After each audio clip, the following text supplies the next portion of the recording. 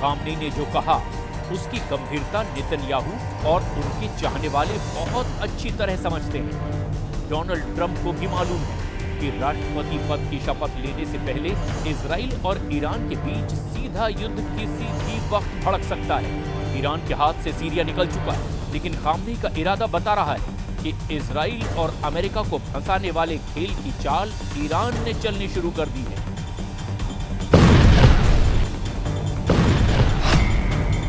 Iran के सर्वोच्च नेता अली खामनेई के जनरल हुसैन सलामी कह चुके हैं कि इजराइल को सीरिया में दफन कर देंगे।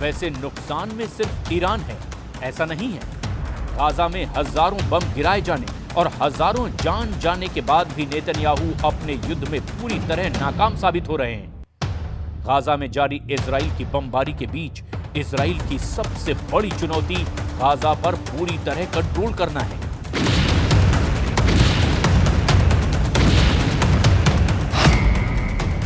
जिसमें नेतन्याहू और उनकी सेना 100% फेल साबित हुई है, क्योंकि हमास अब भी गाजा में एक्टिव है।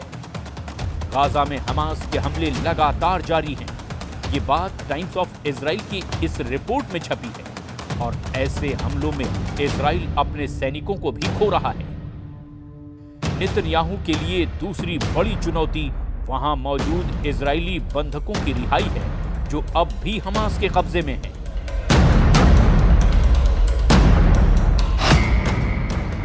इसमें भी नेतन्याहू और उनकी बहुत ही आधुनिक सेना 100% फेल साबित हुई है। इजरायली बंधक अब भी हमास के कब्जे में हैं। इजरायली अखबार हॉरेट्स में छपी खबर बताती है कि नेतन्याहू पर दबाव बढ़ाने की कोशिश हो रही है।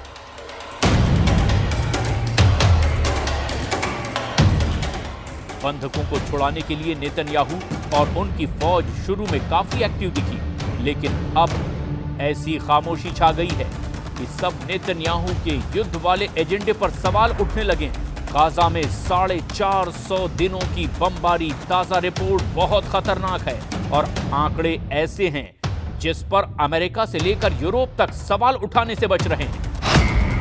गाजा पर इजराइल की बमबारी में अब तक 46,000 से ज्यादा फिलिस्तीनी नागरिकों की मौत हो चुकी है। इनमें करीब 20,000 बच्चे थे। वहीं हमास के कब्जे में करीब 100 बंधक हैं और उनको छुड़ाने के लिए इजराइल में लगातार सीज फायर की मांग की जा रही है।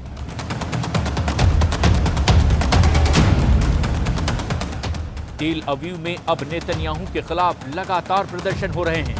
हंगामा, शोर और नारेबाजी के साथ नेतन्याहू और उनकी वॉर कैबिनेट को जगाने की कोशिश हो रही है। लेकिन नेतन्याहू सरकार की चुप्पी ने लोगों को भड़का दिया है।